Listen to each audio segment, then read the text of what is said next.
Fala pessoal, hoje trago a vocês a história de Abbott, do autor Saladin Ahmed, que possui 5 capítulos.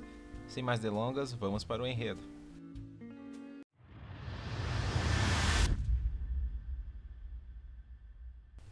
Detroit, 1972. Tensões entre a polícia e os cidadãos negros foram reforçadas ontem com manifestantes reunidos na Câmara Municipal para protestar a morte de uma criança de 14 anos. Palmer Park, 10h50 da manhã. Então, detetive, você acha que foi um dos militantes negros que fizeram isso? Os Panteras ou algum outro pessoal? Vemos um bando de homens discutindo e especulando sobre a autoria de um atentado a um animal da polícia por grupos afrodescendentes. De repente, uma voz repercute ao fundo. Cavalheiros, algum de vocês realmente acredita que mutilar animais é o estilo dos Panteras? É aí que somos introduzidos à nossa protagonista. Abbott, o diário não demitiu você ainda? Ela então responde. Então, algum de vocês vai perguntar ao detetive se ele possui alguma evidência? Ou vão continuar perguntando a ele sobre teorias? Um dos agentes diz que eles devem ter mais informações logo e, portanto, os fotógrafos estavam liberados para pegar algumas imagens, porém não acha que elas iriam parar na capa da frente. Abbott então encontra Murray, um outro fotógrafo criminal de Detroit. Ambos têm uma pequena conversa e começam então a tirar fotos do animal mutilado. Ou apenas o que sobrou dele. Abbott imediatamente se espanta, e isso chama a atenção de Murray, já que ele nunca a viu reagir assim a um homem morto, muito menos a um cavalo.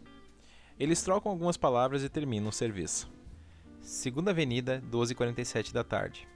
Somos apresentados a um pequeno bar de periferia chamado Broadway Black Star Diner, e logo vemos nossa repórter sendo bem recebida pelas pessoas no local, e pelo garçom Wardell, que indaga sobre o porquê dela sempre pedir a mesma coisa. Ela então responde: hábito, jovem. Ordem. É o que mantém o caos à distância. O jovem então retruca: bem, você não deveria estar comendo em restaurantes todo o tempo. Você deveria ter alguém tomando conta de você em casa. Eu sei que você não cozinha, mas é quase 1973. O mundo está mudando. Você poderia achar para si um irmão que não tenha medo de uma mulher independente. Um irmão jovem. Um irmão que respeita sua tenacidade jornalística. Um irmão que saiba como cozinhar. Porém, Abbott logo dá um fora na cantada do rapaz. Bem, obrigada. Muito obrigada, jovem. Você é adorável, mas eu sou quase 20 anos mais velho do que você. Logo o pai do garoto repreende chamando pelo nome. Ele pede desculpa a ela e comenta que todos leram seu artigo no jornal sobre o incidente envolvendo o garoto citado no início da história e a polícia. Ela o questiona se ele não sabe nada sobre alguém indo atrás dos cavalos da polícia, e o explica sobre o caso do cavalo mutilado encontrado em Palmer Park, dizendo que os policiais estavam prontos para colocar aquilo na conta dos militantes. O dono do estabelecimento diz não saber nada sobre, mas tinha certeza de que não foram os Panteras. Abbott concorda, mas diz que agora tem que provar isso. Wardell se mostra indignado, dizendo ter visto um homem branco dizendo no noticiário algo sobre, abre aspas, destruição de Detroit. Ele frisa que na verdade estão tentando construir um paraíso para a gente negra, mas eles, os brancos, chamam isso de destruição. Abbott então diz: paraíso? Eu gosto disso. Mas o problema com o paraíso, jovem, é que a serpente sempre encontra sua forma de entrar nele. Downtown, 2h53 da tarde. Assim existiam, como um velho habitante colocava, duas Detroits, uma branca e uma negra. E os mais antigos iriam preferir deixá-la do que verdadeiramente compartilhá-la. Já no diário, vemos Abbott sendo recebida pelos seus colegas de trabalho. Boa tarde, Abbott. Boa tarde, Carol, ela responde. Fred está lá atrás? Eu assumo que você pode ouvir ele gritando e isso é uma pergunta retórica. Você deve querer não ir lá, Abbott. Ele está sendo confrontado pelos superiores Porém, antes que terminasse a frase, Abbott agradece e entra no recinto. Dentro da sala, logo vemos dois homens distintos reclamando em alto tom. Abbott, este é o Sr. Grant e o Sr. Moore. Eles são membros do conselho. Eles expressaram algumas preocupações para mim sobre a sua história da polícia e daquele menino Harris. Abbott, então, pergunta a Fred se ele havia explicado a eles toda a história. Ele diz que sim, e que graças a ela, o número de leitores negros havia aumentado. Fred pede aos dois homens do conselho para darem uma chance a Abbott, pois apesar de ser uma mulher, ela é uma natural jornalista. Estava no seu sangue. Neste momento, Charlie, um dos conselheiros, responde a Fred com um tom irônico e extremamente racista. Fred se irrita e manda que ambos saiam do seu escritório, desafiando-os até mesmo a tentar demiti-lo. Os dois homens então saem batendo a porta. Abbott agradece Fred pelo ato e pede a ele um fotógrafo que possa trabalhar para ela. Ele diz que a economia está ruim e que todos têm que fazer sacrifícios. Além do mais, ela ainda tem sorte de ter o seu emprego, pois as pessoas não estavam felizes com o artigo sobre os policiais do garoto. Ela responde dizendo que pessoas brancas não estavam felizes, e em todo caso, era apenas a verdade. Fred concorda, mas reluta que alguns membros do conselho veem isso como uma agitação. Abbott então replica: "Se a verdade agita as pessoas, Fred, isso não significa que nós não deveríamos publicar a verdade?"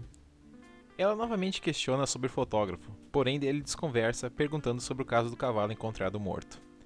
Abbott diz que a polícia acha que foram os Panteras, ou outro grupo da comunidade, mas ela acha que há algo a mais nisso. "Sempre há algo a mais com você", ele responde. "Por que você não faz um favor a si mesma e escreve isso como eles relataram? Uma boa e curta história com uma grande e terrível foto. Você quer um drink?" "Eu já te disse antes, Fred. Eu tomo 2 bebidas toda noite e é isso." Sim, eu sei, mas todo dia?" "Rotinas, Fred. Ordem. Tudo no seu lugar. Assim como essa coisa do cavalo da polícia. Eles estão tentando colocar fora na caixa errada." Fred então ressalta que estava preocupado com ela, e a aconselha a escrever a sua matéria e ir para casa, tomar alguma bebida, antes que ela faça ambos serem demitidos. Então logo vemos ela no escritório fumando um cigarro enquanto escrevia sua matéria. Abre aspas. "Recuso especular publicamente, mas várias fontes anônimas reportam que eles estão privativamente segurando a responsabilidade sobre os Panteras Negras. Nada oficial. As mesmas fontes são claras que o Departamento de Polícia não possui evidências ligando os Panteras Negras ou qualquer um ao crime." Sem mais comentários até essa hora. Midtown, 7h45 da tarde. Vemos a repórter se deslocar até um restaurante. Logo somos introduzidos a uma conversa entre Abbott e o dono do lugar. "Helena Abbott, nossa cara no Diário Detroit. Senhor Lincoln T, é bom ver você." Você diz: "É bom ver o meu conhaque?" "Ambas as coisas são verdade, Lincoln. Não sei se você escutou, mas a Mary está de volta na cidade. Ela estava perguntando sobre você, e como você sabe, minha irmã é do tipo persistente." "Eu vou ligar para a Amélia, mas essa noite, Lincoln, eu preciso apenas sentar aqui e beber meu primeiro conhaque da noite, depois ir para casa e beber o meu segundo." "Você é a chefe", responde Lincoln. Se fosse verdade, Lincoln, alguém esqueceu de contar para o resto do mundo. Brush Street, 9h15 da noite. A protagonista chega em sua casa. Ela enche um copo com um dos seus conhaques e põe um vinil de John Coltrane para tocar. Nesse instante, memórias do seu romance passado ocupam sua mente. Um homem misterioso que entalou gravuras em sua porta, dizendo que iriam a proteger quando ele não estivesse por perto.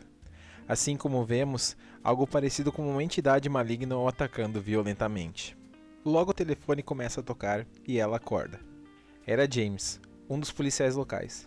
Ele estava num local chamado Corredor Cass, e revela que havia recebido uma chamada sobre um corpo, algo do nível de um Jack Stripador, e que ninguém da imprensa havia visto ainda, e que, portanto, precisava dela, pois talvez o caso não teria a atenção que deveria. Ela diz então estar a caminho. O Corredor Cass, 13h45 da madrugada. A jornalista chega no local do crime e já se identifica dizendo que o sargento Grantham havia chamado. 2 outros policiais que estavam na cena percebem a sua chegada e constatam se tratar da autora da polêmica matéria de jornal. Um deles então diz a ela: "É assim que você vende jornais aos negros, senhorita? Falando sobre como má é a polícia e como os pobres pequenos bandidos são apenas produtos da sociedade?" Ela responde: "Oficial Gutovski bateu uma criança de 14 anos até a morte, detetive. Você não perdoaria isso, não é?" Porém alguém os interrompe dizendo: "Cuidado, Middleton. Você quer ver a besteira que disse a ela no jornal amanhã? Deixe-me tomar conta disso." Tratava-se do sargento James Grantham. Eles se cumprimentam e Abbott diz a ele se o que havia ali valia a pena para acordá-lo às 3 da manhã. Ele diz que se tratava de um corpo, ou o que sobrou dele. Ele gostaria que ela desse uma olhada antes que ele, desaparecesse. Ou antes que alguém tentasse fazê-lo desaparecer. Ela então concorda em dar uma olhada. Todavia, antes que ela entrasse no recinto, ele avisa: "Helena, eu sei que você não é mole, mas eu devo avisá-la. Isso está bem ruim. Não há muito do que sobrou do cara." Ao entrar no quarto, ela vê o cadáver caído no chão. Isto é, apenas metade dele. Nesse momento, visões daquele demônio em seu pesadelo começam a tomar forma em sua frente, fazendo Abbott passar mal diante daquilo. Rapidamente, James a puxa para fora da sala, enquanto ao fundo, os outros dois detetives tiravam sarro dela, usando de falas extremamente machistas. O sargento então a escolta até o lado de fora da casa. Enquanto fumam seus cigarros, Abbott revela para o agente o que sentiu naquele momento. Eu estou dizendo a você, James, eles estão lá, tudo sobre o corpo daquele pobre garoto. Assim como aquela coisa em forma de sombra que matou Samir. A sombra, como ele chamava. James então a contesta. Eu achei que você estivesse ficando melhor, Helena. Mas aqui está você, falando sobre aquela loucura de novo. Agora eu entendo. Você nunca irá esquecer aquela droga africana. Alguma coisa quebrou dentro de você quando ele morreu. Foi por isso que nosso casamento nunca teve uma chance. Se eu me recordo, James, o fato de você beber muito e correr atrás de outras mulheres tinha algumas coisas a ver com isso também. Mesmo divorciados e como um sargento, eu ainda deixo você falar comigo como ninguém mais. Por que será, Helena? Porque nenhum de nós tem mais tempo para essa porcaria, James. Agora este corpo ali dentro, quem era ele? Nós nem mesmo temos um nome. Um viciado. Ninguém do departamento vai se importar. Não há o suficiente dele para se identificar. Onde infernos está o resto dele? Bem, esta é a pergunta de $25.000. Os ferimentos aqui, eles batem com as do cavalo morto na última noite. Se vocês testassem... Você não está me escutando, Helena? Esses caras não irão fazer nenhum teste. Um jovem negro que ninguém conhece, e nós temos uma chance entre um homicídio não resolvido e um suicídio fechado. Qual você acha que o departamento irá escolher?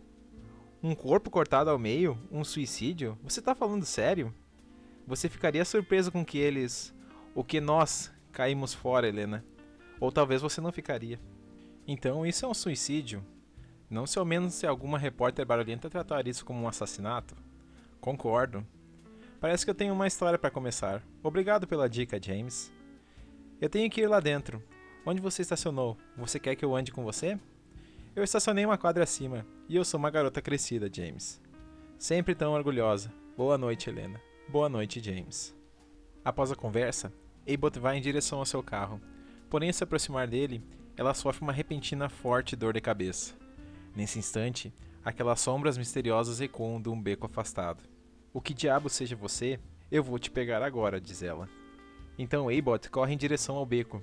Porém, ao chegar lá, a sombra havia simplesmente desaparecido. Ela então começa a se perguntar a si mesma.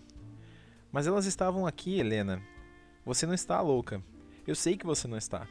Mesmo se você estivesse sozinha num beco, no corredor Cass às 4 horas da manhã, falando consigo mesma.